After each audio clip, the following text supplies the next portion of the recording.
साथियों, आज की इस कहानी को सुनने के बाद आप अपने जीवन को अच्छी तरह से जीना सीख जाएंगे।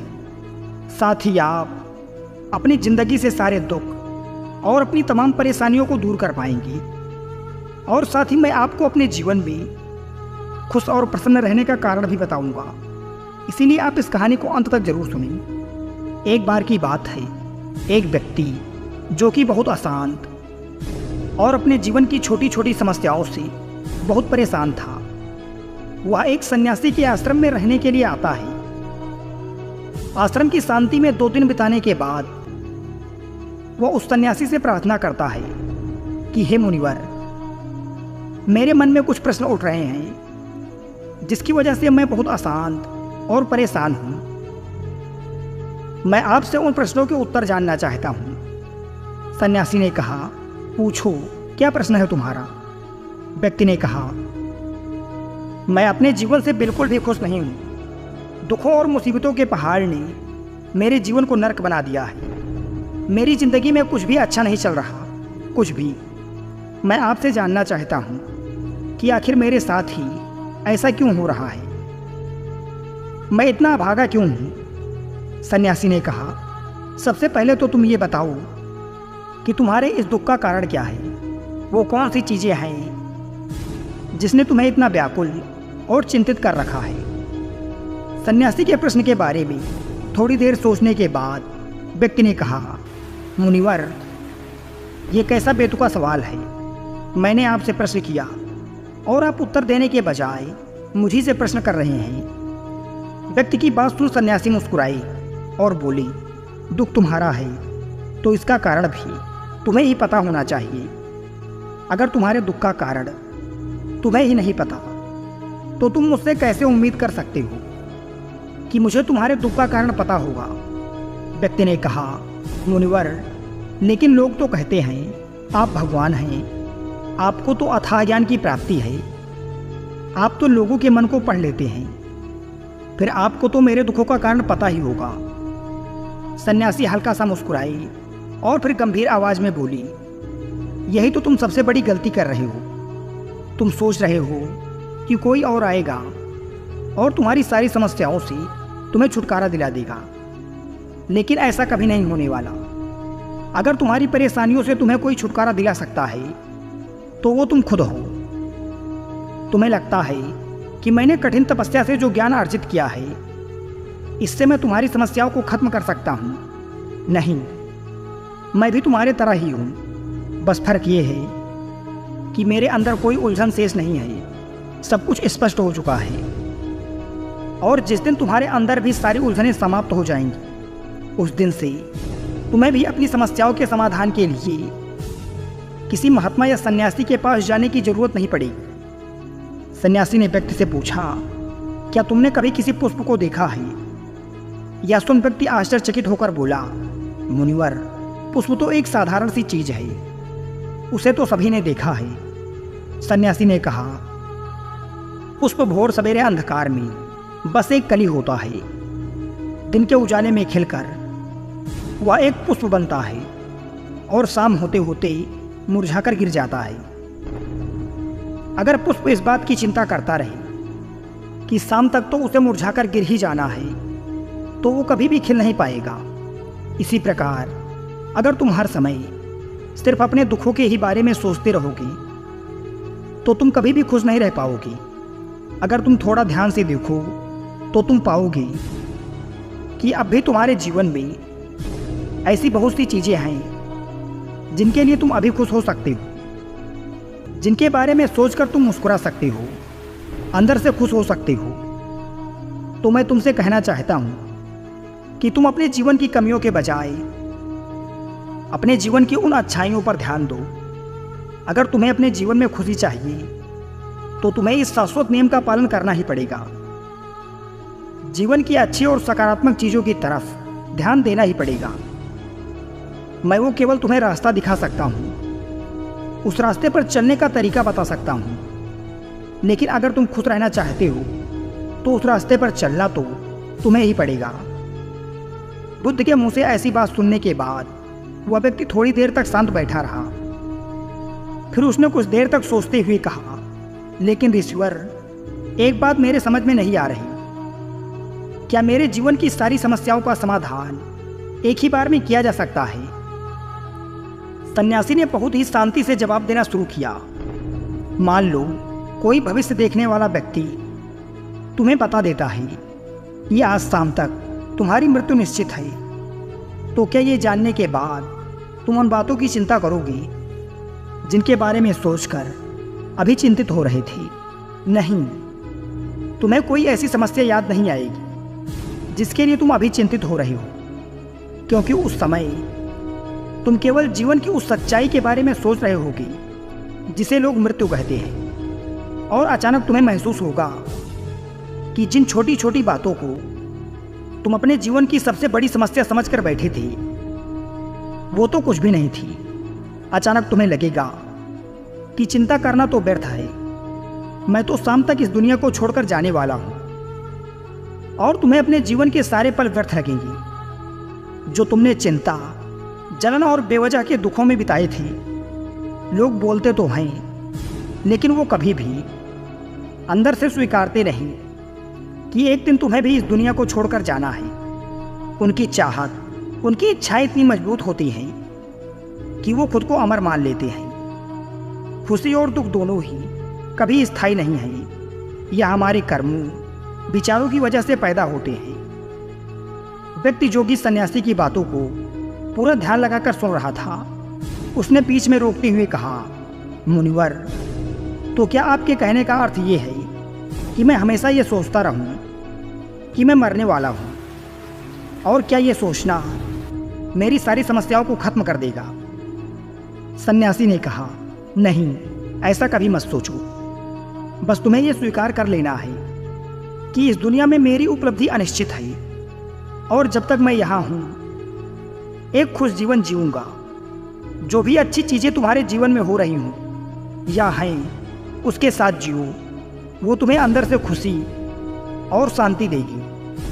अपने दिमाग को सही करो और धीरे धीरे तुम्हारे अंदर की सारी उलझनें समाप्त हो जाएंगी। इंसान के जीवन के ज़्यादातर दुख और समस्याएं उनकी इच्छाओं की वजह से पैदा होती हैं। इसीलिए अपने मन को नियंत्रित करो। अगर तुम अपने दिमाग को एक बच्चे के दिमाग के जितना सुलझा कर रख सकते हो, तो तुम्हें आंतरिक शांति का अनुभव होगा। व्यक्ति ने कहा, मुनिवर, आपने मन के नियंत्रण की बात की। अपने इस चंचल मन को हम नियंत्रित कैसे कर सकते हैं? सन्यासी ने कहा, तुम्हें सबसे पहले खुशी और दुख के बीच के अंतर को समझना जरूरी है। तुम्हें पहले यह जानना होगा कि तुम्हारे लिए खुशी और दुख का क्या मतलब है।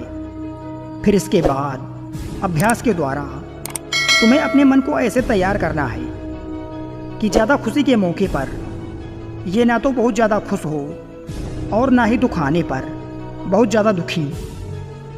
तुम्हें अपने आप को पूरी दृढ़ता के साथ मध्य में रखने का प्रयास करना है, जिसे मैं मध्य मार्ग कहता हूँ। अगर तुम अपने जीवन में गहराई से झांको और ये पता करने की कोशिश करो कि तुम्हारे दुख क्या हैं और ये क्यों पैदा होते हैं, तो अंत में तुम्हें इसका एक ही जवाब मिलेगा कि तुम्हारे सारे दुखों का कारण तुम खुद हो।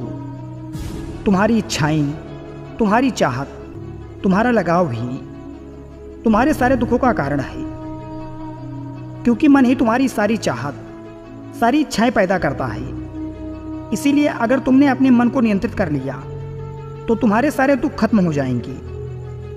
उस सन्यासी ने व्यक्ति से कहा, अगर तुम एक छोटा सा काम और कर सको तो तुम देखोगे कि तुम्हारे जीवन के सारे दुख हमेशा के लिए खत्म हो जाएंगे।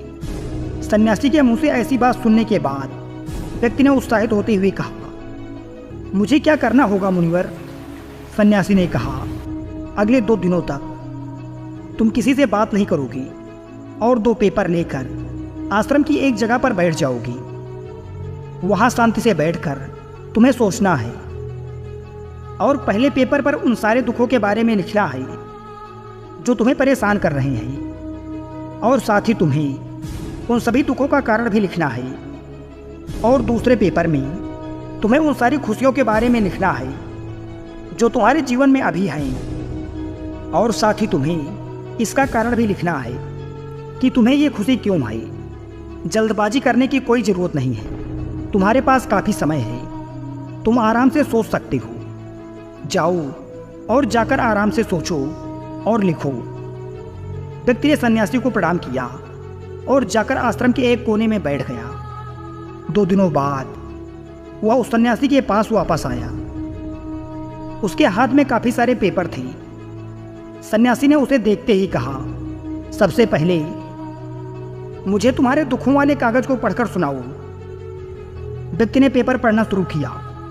पहला, मेरे परिवार में मेरे सारे भाई अमीर हैं, लेकिन मैं गरीब और बहुत कर्जदार हूँ, क्योंकि मैं काम करने से डरता हूँ। मैं काम से ज़्यादा आराम करता हूँ और साथ ही खुद की दूसरों के साथ तुलना भी करता रहता हूँ। व्यक्ति ने आगे पढ़ना शुरू किया। दूसरा, मेरे पड़ोसियों ने अपना बहुत सा धन बचत के रूप में रखा है, लेकिन मेरे पास बचत के नाम पर कुछ भी नहीं है।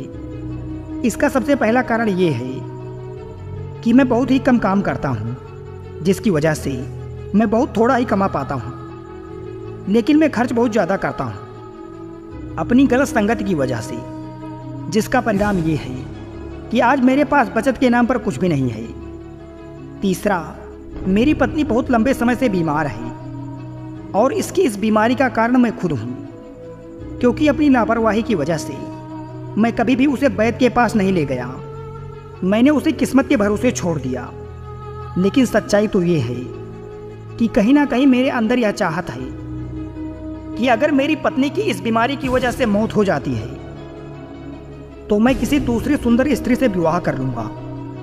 चौथा, मैं अपने मन में मुफ्त धन पाने की बहुत से ख्याली पुलाव और योजनाएं बनाता रहता हूँ, लेकिन जब वो योजनाएं पूरी नहीं होती तो मैं दुख और चिंताओं के सागर में डूब जाता हूँ। और फिर मैं अपने इस दुख और चिंता से बाहर आने के लिए हर रोज़ मदिरा का सेवन करता हूँ, और मैं अपने इस आदत का जिम्मेदार भी खुद ही हूँ। हालांकि मैं जानता हूँ कि मेरे पास हर रोज़ मदिरा का सेवन करने के लिए पर्याप्त धन नहीं है, लेकिन मैं फिर भी ऐसा करता हूँ। हालांकि मैं मदिरा और धूम्रपान के सेवन के बिना भी अपना दिन खुशी खुशी जी सकता हूँ, लेकिन मैं फिर भी ऐसा करने के लिए बहाने ढूंढता रहता हूँ। हे मुनिवर, ये चारों मेरे सबसे बड़े दुख हैं, और बहुत गहराई से सोचने के बाद मैंने पाया कि कहीं ना कहीं मैं अपने इन चारों दुखों का कारण मेरे द्वारा किए गए कर्म और विचार ही है।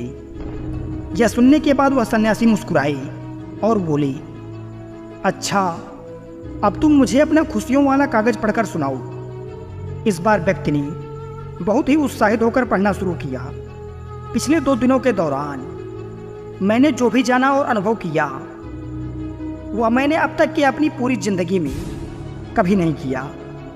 पिछले 2 दिनों के दौरान मैंने यह महसूस किया कि मेरे अंदर असीम शांति और आनंद का सागर भरा पड़ा है, और मैं अपने इस अनुभव को पाकर बहुत प्रसन्न हूँ। मेरे खुशी के कार्डों की सूची बहुत लंबी है, जिसे पढ़कर आपको सुनाने में बहुत लंबा समय लग जाएगा। व्यक्ति के मुंह से ऐसी बातें सुनने के बाद सन्यासी मुस्कुराई और बोली, सिर्फ तुम्हारे लिए ही नहीं, हम सबके लिए भी कारण एक समान ही होते हैं। वो तो इंसान अपनी अज्ञानतावश अपना बहुत सा समय बर्बाद कर देता है अपने दुखों के कारण का पता लगाने में। यहाँ तक कि हमारा जीवन तो खुशी, शांति और आनंद को इकट्ठा करने की एक तिजोरी है। सन्यासी ने व्यक्ति से कहा, तुम्हें अपनी खुशी के सारे कारणों को बताने की जरूरत नहीं है, तुम सिर्फ उनमें से कुछ को पढ़कर मुझे सुना सकते हो। व्यक्ति ने एक बड़ी मुस्कान के साथ पढ़ना शुरू किया। पहली खुशी इस बात की है कि मैं अभी जीवित हूँ और इस दुनिया में जी रहा हूँ। मैं स्वस्थ और मजबूत हूँ। मेरे माता पिता हैं, एक पत्नी है और 2 बच्चे हैं। इस दुनिया के दूसरे खुशनसीब व्यक्ति की तरह ही मेरे पास बहुत सी अनमोल खजाने हैं, जैसे कि मेरे माता पिता का मेरे प्रति स्नेह, मेरे बच्चों का लाड़ प्यार और एक पिता बनने की खुशी। मेरी खुशी का अगला कारण यह है कि मैं काम कर सकता हूँ, क्योंकि मैं स्वस्थ, और तनमन से मजबूत हूँ। मैं कोई भी अच्छा काम करके अपनी आमदनी को बढ़ा सकता हूँ और अपने परिवार की सभी ज़रूरतों को खुशी खुशी पूरा कर सकता हूँ। मैं खुश हूँ क्योंकि मैं एक खुशहाल परिवार बना सकता हूँ, बिना खुद की, अपने पड़ोसियों, अपने भाइयों और दूसरों से तुलना किए हुए। और आपकी कृपा से मेरे अंदर जिस मानवता ने जन्म लिया है, उसकी सहायता से मैं अपनी सारी बुरी आदतों को छोड़ सकता हूँ। अपनी सारी बुरी आदतों को छोड़कर खुशहाल और आनंदित जीवन जी सकता हूँ। और सबसे बड़ी खुशी और सौभाग्य की बात मेरे लिए ये है कि मैंने एक महान सन्यासी और आत्मज्ञानी के चरणों में जगह पा ली है। और आपकी कृपा से मैं जब तक इस संसार में रहूँगा, इस सत्य को याद रखूँगा कि हमारी इच्छाएं और लगाव ही हमारे सभी दुखों का कारण है। और साथ ही खुद के मन पर नियंत्रण हासिल करके खुद को जानने का पूरा प्रयास करता रहूँगा। सन्यासी ने कहा, आज तुम्हारा एक नया जन्म हुआ है और अब तुम अपने परिवार के पास वापस जाओ और स्थिर बुद्धि व आंतरिक शांति के साथ अपने इस जीवन को जियो। और आज के बाद जब भी तुम्हारे जीवन में तुम्हारी परेशानियों से उपजा दुख तुम्हें घेरने की कोशिश करे, तो खुद से कहना कि जीवन बहुत छोटा है और मैं इस जीवन में अपनी चिंताओं और दुख का गुलाम बनने के लिए नहीं आया हूँ। शांति से बैठकर अपने उस दुख का कारण जानने की कोशिश करना और मिलते ही उसे नष्ट कर देना। और केवल तभी तुम अपनी आंतरिक शांति और कभी ना खत्म होने वाले आनंद को पा सकते हो। साथियों, उम्मीद है आपको हमारा ये वीडियो और वीडियो में बताई गई बातें पसंद आई होंगी। और अगर वास्तव में पसंद आई हैं तो चैनल को सब्सक्राइब जरूर करें। धन्यवाद।